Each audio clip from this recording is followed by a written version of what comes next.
to everyone. At ating pag-aaralan ang benefits ng pumpkin seeds. Benepisyo ng buto ng kalabasa. Wow, marami yan sa Pilipinas. Ito oh. Ayan ang buto ng kalabasa. Pumpkin seeds dito. Marami dito sa mahal nga lang. So, ating pag-aralan ang benepisyo ng pumpkin seeds. Ang pumpkin seeds ay ayan, number 1. Sabi dito ay kalusugan ng puso. Kalusugan ng puso. Ayan, number 1. Or heart health. Sabi dito, ang pumpkin seed are high in magnesium, which helps blood pressure. It's regulate blood pressure, regulating muscles also, yung mga stiff muscles. Dahil merong content itong pumpkin seed na magnesium, na yun ang nagre-regulate to help our nerve function and our muscles, regulating blood sugar levels, and work for making protein and DNA sa ating katawan. Kaya kung wala tayong magnesium sa ating katawan, ay doon namamanhid ang mga muscle natin. At pag nang manhid ang muscle natin, nag-stiff yan, mapiktuhan ang mga nerves, yung mga nerves na maliliit na ugat-ugat. Yun. So, pag ang maliit na ugat-ugat ay hindi yan malusin, ay apektaran niya rin ang pagdaloy ng dugo at saka yung malalaking arteries natin. So, yan ang kagandahan ng magnesium. Pumpkin seeds also contains unsaturated fats which are good for the heart. Ito yung magandang oil na nanggagaling dito. Kasama sa mga rin sa mga fish. Ayun, yung omega 3 na yan, yung mga good fats, yun manggagaling dito sa what is this? Sa pumpkin seed. So ano pa ang benepisyo ng pumpkin seed? Number 2, reduce the risk of cancer. Bakit kaya nire-reduce ang the risk of cancer? Pumpkin seeds contain antioxidant. Kasi may content siya na antioxidant na iyon that reduces the risk of a certain cancer, including breast cancer, prostate cancer, and colon cancer. Antioxidants is a substance that cleans free radicals or unstable molecules that can damage cells. Ito yung mga nililinis na po o kaya binablock niya yung mga free radicals na katulad ng mga toxic, katulad ng mga yung nanggagaling sa araw at sa mga toxic airs at saka mga mga free radicals, sabi nga, yung nagkukos ng sakit sa ating katawan. Kasi ngayon, ang dami-dami ngang hindi na malinas ang air. Ang air ngayon is punong-puno ng punong-puno na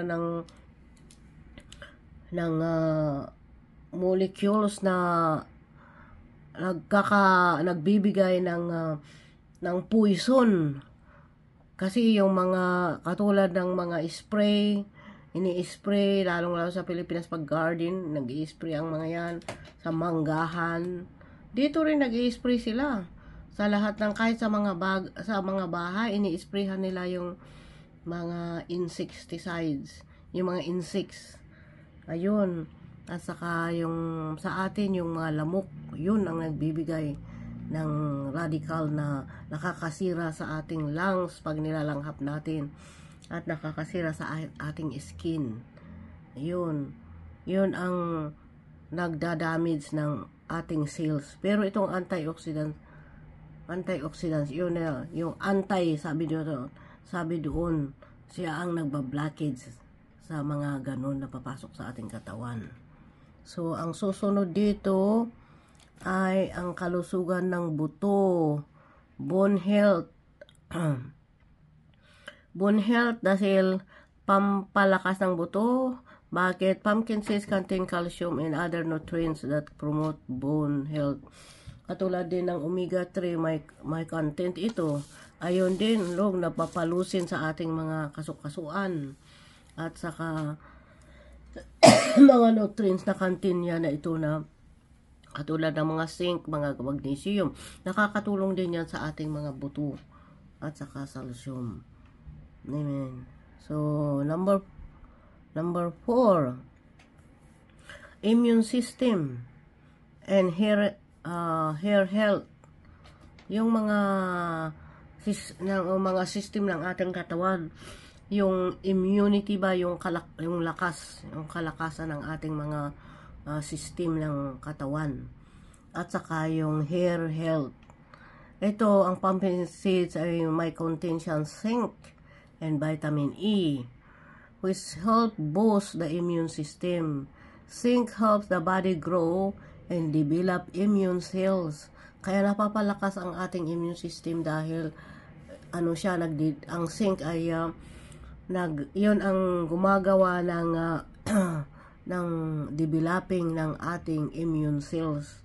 Siya yung may power, o siya yung zinc ang may siyang nagtutulong sa ating immune cells upang ma-develop, kasi maraming cells ang ating katawan, pero dahil sa mga radicals na ito, dahil sa mga toxins na ito, at saka sa gawa ng mga technologies, at saka mga advanced technologies, at saka yung sa NHS na technology, kaya nasisira ang ating mga cells.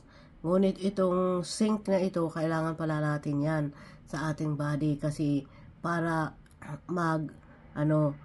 mag-develop siya ng new cells para mapalitan yung mga cells ng ating katawan na namamatay. It helps also fight viruses and bacteria. At ang vitamin E, ayun din ang yan na it helps na mag-boost sa ating mga buhok. It helps our health kasi ang vitamin E nakakaano rin sa molecules ng ating mga hair at saka mga skin. So, praise the Lord, ang mga skin natin ay nakakaano rin yan. Ito namang tawag ito, ito? Ay, ano ba yan? Saan bang aking dito? Sandali. Saan ba yung nito?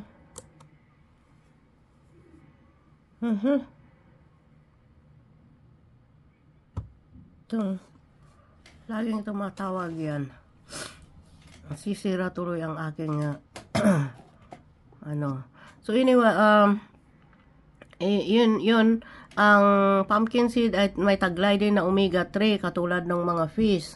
May taglay sila at fatty acids na siyang nag-i-improve ng ating hair texture, katulad ng sinabi ko, at mag-stimulate ng growth ng hair at saka body cells. Kaya ang skin din, tinutulungan yung skin natin na mag-grow ng cell, kaya hindi tatanda ng gaano. Kaya dami pa lang nami-miss ko sa mga to, tulad ng vitamin E na yan at saka omega-3. So ayun, saka yung next dito ay ang mabuting pagtulog at saka weight loss. Nakakatulong ang pumpkin seed para sa mabuting pagtulog natin, yung hindi makakatulog dyan. At saka yung gustong mag-lose ng kanilang mga cholesterol. Pumpkin seeds contain amino acid that improve sleeping. Yun na nga yung amino acids yan na nakakatulong na mag-improve sa ating pagtulog. At ang high protein at fiber, which can help weight loss. Ayun. May protein pala siya ito. May taglay pala ito na protein at saka fiber. Oo nga, fiber ito eh. Pag kinakain mo ito, ano, parang buto ba? Buto-buto rin na ano, kinakain mo siya. Kaya hindi siya hindi siya katulad ng kanin. So, walang sugar. So, next, number 7, prostate health and sperm quality. The antioxidants in pumpkin seeds help cure symptoms of benign prostatic cancer, and the zinc that pumpkin seeds contain also improve sperm quality and beneficial during pregnancy. So, ito ang antioxidants nga ito, laki ng tulong sa atin dahil hindi nag-o-oxidize yung mga kinakain natin dahil siya po ang nagre-replenish doon sa mga kinakain natin. Kaya siya din ang nagbablock ng mga radicals na ating nahahagilap sa outside. At saka yung mga radiation. Yun, ang antioxidant, ang siya din nag-regulate ng radiation para hindi papasok lahat sa ating katawan ang radiation, lalo sa mga gadgets na yan. So, ayan, malaki ang taglay-taglay niyang antioxidants. At ito ay katulungan natin dahil hindi natin maiwasan ang mga gadgets na ngayon sa panahon ng ngayon, kaya kailangan natin yung kumain ng ano. At ang pagkain dito, kailangan at least isang ganon everyday.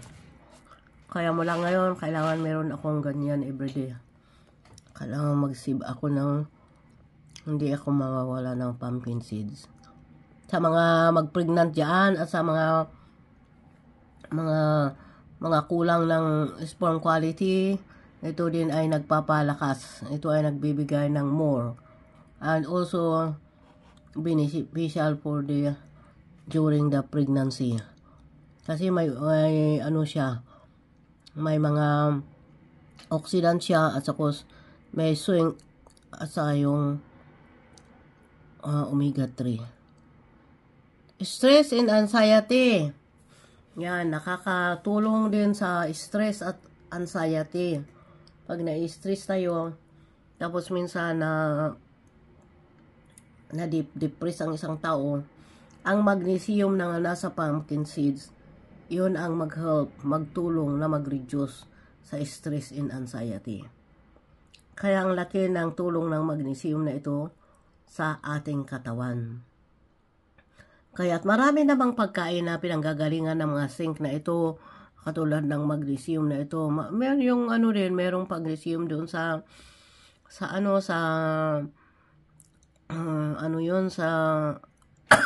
gulay, sa green vegetables, katulad ng spinach, malaki yan sa magnesium. Yung zinc, makukuha mo naman yan sa shells. Yan. At saka yung omega-3, makukuha mo rin sa fish. Yun. So, maraming pagkukuhaan ng ng vitamins na ito. Vitamin E, yun din, makukuha rin sa ibang klase ng nuts. So, yun po ang aking sinishare sa inyo sa araw na ito. At maraming salamat. At nawa mayroon tayong na-share natutuhanan dito sa pumpkin seed. So, the power of pumpkin seed. Kaya, dapat hindi natin tinatapon ito. Pag magbiyak ng ng kalabasa, ay isave itong buto niya dahil napakabuti nito sa ating katawan. Okay? Salamat. God bless us all. Amen.